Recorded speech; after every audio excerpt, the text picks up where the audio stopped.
need to explain something about myself. I'm what you would call a guy enthusiastically endorsing knowledge. Or a geek if you don't want to say all that. As a geek, I love technology and gadgets, but you know what? As a geek, I always feel like it's my duty to let people know of the bad stuff out there. So, brings to mind a week ago I found this app that you can download onto your phone now, and it essentially turns your phone into a vibrator. So, that way women can double-click their mouse when they're on the car or something, or they can avoid that awkward, what's that in your purse conversation. And, but I made the mistake of downloading it for my girlfriend as a joke, and, it just didn't go over the way I expected it to with her. So, now, every time I come home, she goes and locks herself in the room, and she won't talk to me for like an hour, and, that's pretty much what she did before I got her the app, and now she doesn't need me to call her 50 times in a row, so. And, the other day I tried to get her to delete it, and she just, she said, I'm sorry, Jason, it's just got more settings than you do, so. And as a geek, I couldn't fault her logic, but as a guy, I was crushed. The only thing I could even think of to say was, okay, I'll call you later, I guess. And another thing that I like to do as a geek, I like to imagine what it'd be like to have gadgets from the movies. Like the neuralizer from Men in Black, the flashy thing erases people's memories, and then you make up a new one.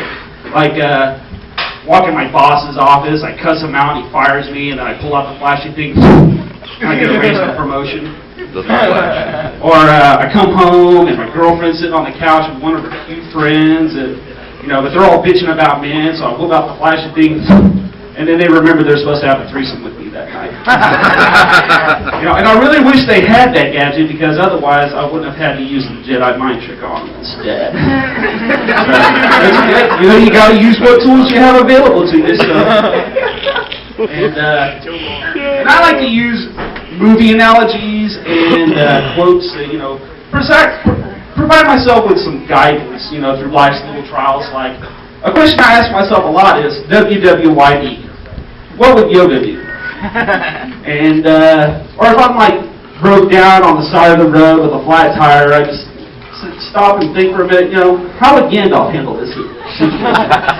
But then I remember that Gandalf would probably slap a couple of midgets around and send them on a quest for a spare tire. And as cool as Gandalf is, that just not would go over the same if I did it, Plus I didn't have any midgets with me. They wouldn't ride with me anymore after the last time. Another big ding on my geek radar is that my girlfriend actually likes sports more than I do. Like, she's into UFC and NASCAR and football and everything. And, that's probably pretty hard to believe, but I really do have a girlfriend. And, but, I'm more excited about sports when I'm actually watching them live. If I'm there at the game, like, one time when I was about 12 years old, my dad took me to the sporting event, and man, it was awesome. Just right off from the start, these guys were punching the crap out of each other. There was blood and snot and going everywhere. And I looked at my dad and I was like, man, I hope this fight goes the full 12 rounds.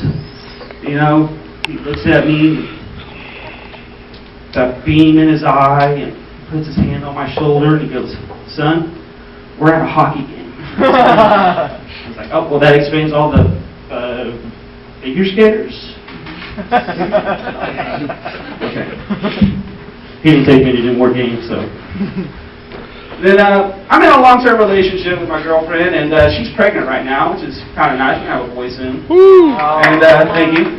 And as a guy in a long-term relationship with a pregnant woman, I know certain things, and figure I'd pass along my wisdom to you. Like, as soon as a woman finds out that she's pregnant, that the father of that child automatically gets demoted to waitstaff. But that's okay, because most men will realize, at least by the time their first child is born, that their actual job in that pregnancy ended 9 months earlier. So, and really just the last few months of servitude has been nothing more than on-the-job training for the big job ahead. All the running around and getting their snacks and buying baby clothes and getting her snacks and putting stuff together and getting snacks, taking her to her doctor's visits, and get their snacks. It's just an endless cycle. But, and believe it or not, there are men out there that actually believe that they know what it's like for a woman to go through childbirth. I can tell you right now, I'm not one of those guys. Because I have never pushed a bowling ball out my ass before. All right. Thanks for playing along, everybody. Thank you.